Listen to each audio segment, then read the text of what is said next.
ஒரு வசனத்தை கூட வாசிங்க, 1-2 வசனம் வாசிங்க. அதே அதிகாரத்துல 10-11 வாசிங்க. அவர் குதிரையின் பலத்தில் விருப்பமாயிரார். வீரனுடைய கால்களில் பிரியப்படார். தமக்கு பயந்து தமது கிருபைக்கு காத்துக்கொள்ளும் கர்த்தர் பிரியமாகிறார். கர்த்தர் என்ன செய்யணும்? குதிரையின் பலத்தில் விருப்பமாகிறார். அந்த குதிரைக்கு வந்துட்டு பவர் வந்து ரொம்ப அதிகம். ஹார்ஸ் பவர் சொல்லுவாங்கல்ல, குதிரை பலம் இருக்கு, ரொம்ப பவர் ரொம்ப உலகத்திலே பார்த்தா நம்ம குதிரைக்கு வந்து ரொம்ப பவர். அதனால தான் வந்து வார்கள் பற்றி குதிரை அதிகமாக யூஸ் பண்ணுவாங்க. அப்ப அந்த குதிரையுடைய கர்த்தருக்கு குதிரையுடைய அந்த பலத்திற்கு விருப்பம் இல்லை. அவர் வந்து இஸ் நாட் லிங்க் டு, அதாவது இந்த பவர் ஆஃப் ஹார்ஸ், அதனுடைய குதிரை மேல நம்ம அந்த பலத்தில் வந்து ஒரு விருப்பம் இல்லை.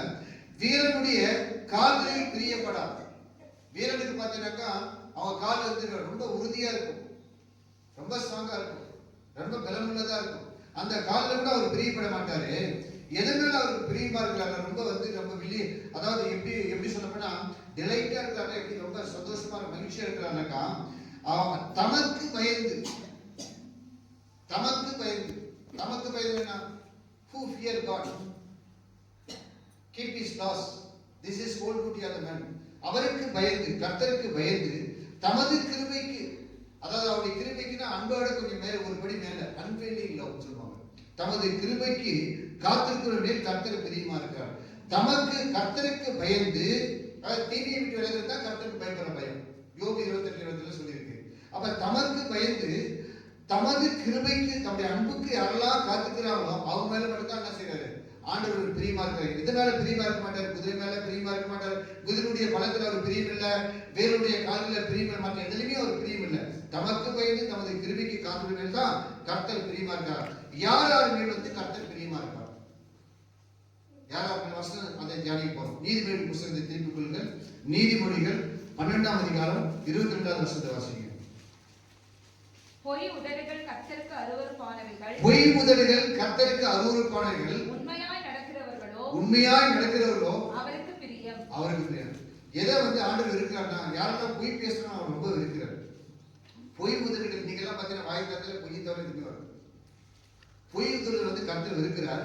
உண்மையாய் யாரெல்லாம் உண்மையா நடக்கிறாங்களோ, ட்ரூத், யாரெல்லாம் வந்து உண்மையா நடக்கிறாங்களோ, உண்மையா வாழ்க்கையில வந்து செயல்படுறாங்களோ, அவங்கள மேலதான் ஆண்டு என்ன செய்யறாரு? ரொம்ப பிரியமா இருக்கிறாரு.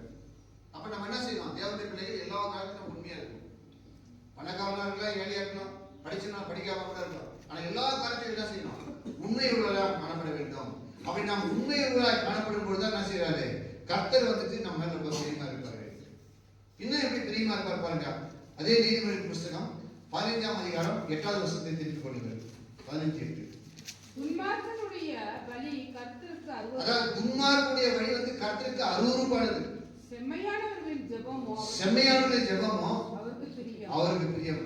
அதாவது துன்மார்க்க வந்துட்டு 24 மணி நேரம் ஜெபம் பண்ணாலும் அவர் ஜெபத்தை கேட்க மாட்டார். துன்மார்க்குடைய ஜெபம் வந்து கர்த்தருக்கு ரொம்ப அருவருப்பானது. நீதிமானுடைய ஜெபத்தை தான் அவர் வந்து கேட்கிறார். நீதிமானுடைய வாசஸ்தலத்தை தான், நீதிமானுடைய சபையை தான் அவர் ஆஸ்வதிக்கிறார். அதாவது செம்மையானவர்களுடைய ஜெபம்னா, அதாவது செம்மையானவனா ரொம்ப, அதாவது ரொம்ப நல்லவர், அப்ரைட்மென்ட். செம்மையானவர்களின் ஜெபம் வந்து அவருடைய பிரேயர் தான் ஆண்டவர் என்ன செய்தாரு? அது யாரெல்லாம் வந்து சரியா இருக்கிறாங்களோ, அவங்க யாராவது உண்மையா இருக்கிறாங்களோ, யாருக்கு அவருக்கு அவங்களுடைய ஜெபத்தை தான் அவங்க யார் வந்து செம்மையா இருந்து ஜெபிக்கிறாங்களோ அவங்களுடைய ஜெபத்தின் மேல் கர்த்தர் என்ன செய்ய ரொம்ப பிரியமா இருக்கிறார். சும்மா ஒரு நிமிஷம் ஜெபம் பண்ணாலும் அவங்க ஜெபத்தை உடனே கேட்பார். அவனுடைய ஜெபத்துக்கு வந்து வல்லமை உண்டு. இன்னொரு எப்படி பிரியமா இருக்காங்க? 2 கொரிந்தியர் அப்போஸ்தலனாகிய பவுல் சொல்றார். 2 கொரிந்தியர் 9:7 திருப்பிக் கொள்ளுங்கள். எது மேல ஆண்டவர் பிரியமா இருக்கிறார்? 2 கொரிந்தியர் 9ஆம் அதிகாரம் 7வது வசனம். அவனவன் விசனமாயும் அல்ல, கட்டாயமாயும் அல்ல, தன் மனதில் நியமித்தபடியே கொடுக்க கடவன். உற்சாகமாய் கொடுக்கிற இடத்தில் தேவன் பிரியமா இருக்கு. எதனால அவர் ரொம்ப பிரியமா இருக்கிறாருனாக்கா, யாரெல்லாம் கர்த்தருக்கு வந்து உற்சாகமா கொடுக்குறாங்களோ அவருடைய ஆவியாத்மா சரீரத்தை நமக்கு என்ன செய்யறாரு? டெடிகேட் பண்ணிட்டார், தியாகம் பண்ணிட்டார் சிறுவையில். அதுக்கு மேல வேற டெடிகேஷன் உலகத்துல எதுவுமே கிடையாது. ஆனா அப்படிப்பட்ட ஆண்டவருக்கு நம்ம எப்படி இருக்குனாக்கா, இப்ப நம்ம செலவு பண்றோம். இப்போ வந்துட்டு வேலை செய்யற இடத்துல, இது மாதிரி வீட்டுல ஒரு ஃபங்க்ஷன் நம்ம எல்லாத்துக்கும் தாட் போட்டு அப்படியே சொல்லி பயங்கரமா செலவு பண்றோம். ஆனா கர்த்தர் கொடுக்குற காரியத்தில் நம்ம நல்லா செலவு பண்றோமா? அதாவது எப்படின்னாக்கா, யாரெல்லாம் வந்து கர்த்தருக்கு கொடுக்குறாங்களோ நம்ம ஆவி ஆத்மா சரீரத்தையே அவருக்கு கொடுக்கணும். அது மட்டும் இல்லாமல் என்ன செய்யணும், அவர் கொடுக்குற வந்துட்டு வருமானத்தை நம்ம என்ன செய்யணும், முதல் பலன் என்ன செய்யணும், அவருக்கு கொடுக்கக்கூடிய காணிக்கையில அவருக்கு கொடுக்கக்கூடிய தசபாகத்துல உற்சாகமாய் கொடுக்கணும். மற்றதுக்கு எதுக்கு உற்சாகமா கொடுக்குறோமா இல்லையா, கர்த்தருடைய காணிக்கையில என்ன செய்யணும், ரொம்ப உற்சாகமா இருக்கணும். உங்களுக்கு அந்த கஷ்டம் எல்லாம் எல்லாத்தையும் எடுத்து வாசிக்க வேண்டாம். பணக்காரர்கள் இருந்ததுல போட்டாங்க, காணிக்கை பெற்ற அந்த காணிக்கை பெற்ற பக்கத்துல என்னுடைய ஆண்டவராகிய இயேசு கிறிஸ்து நின்று கொண்டிருந்தார், அமர்ந்திருந்தார். அதாவது பார்த்து கொண்டிருந்தார். என்னன்னு செய்யறாங்க, அந்த ஏழை விதவை அரிசி வாங்கி அதை உலையில போட்டு அதை சமையல் செய்து அதுல வர அது தன்னுடைய ஜீவனை காப்பாற்றுறதுக்காக அந்த ரெண்டு காசு வச்சார். அதை மட்டும் தான் ஆண்டவர் ரெக்கக்னைஸ் பண்ணார், அங்கீகரிச்சார். மற்ற காணிக்கை பலகாரம் போட்ட காணிக்கைலாம் அவர் அங்கீகரிக்கிறார். ஆனா ஆண்டவர் வந்து உற்சாகமா சீஃப்லின்னு சொன்னாங்க இங்கிலீஷ்ல. சீஃப்னா உற்சாகமா கொடுக்கணும். கர்த்தருக்கு நம்ம கர்த்தருக்கு அதாவது நம்ம காணிக்கை கொடுக்குறோம்னாக்கா, நம்ம தசமா கொடுக்குறோம்னா, முதல் பிள்ளை நிலையத்தில் எல்லாம் கொடுக்குறோம். என்ன செய்யணும், அவருடைய ஊழியக்காரர்களுக்கு வந்து இயேசுவின் நாமத்திலே நம்ம காணிக்கை கொடுக்கணும். என்ன செய்யணும், உற்சாகமா கொடுக்கணும். அதாவது மனக்கசப்போடோ ஏதோ அதாவது எப்படின்னா ரொம்ப கஷ்டத்தோட ரொம்ப வேதனையோடோ அதோ ஏதோ கொடுக்கணும் கட்டாயத்துக்காக கொடுக்கூடாது. உற்சாகமா கொடுக்கும்போது தான் கர்த்தருக்குள்ள ஆசீர்வாதம். உற்சாகமா கொடுக்கும்போது உற்சாகமா இருக்கும்போது பட்சத்துல ஒருபோதும் அவர் ஆசீர்வதிப்பார். வருமாதான் தொடர்ந்து தாண்டவம் ஆடிக்கொண்டிருக்கும். அப்ப வந்து இது மேல கர்த்தர் வந்துட்டு கர்த்தருக்கு யாரெல்லாம் உற்சாகமாய் கடுகு கொடுக்குறாங்களோ அவங்களும் அவர் பிரியமா இருக்கிறார். அடுத்து இன்னொரு வசனம் வாசிங்க.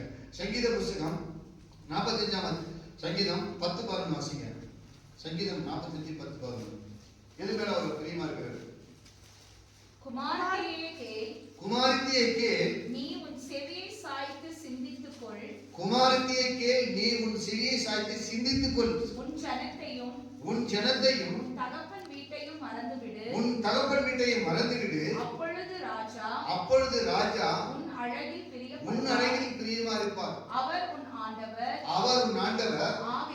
ஆகையால் அவரை பணிந்து கொள்.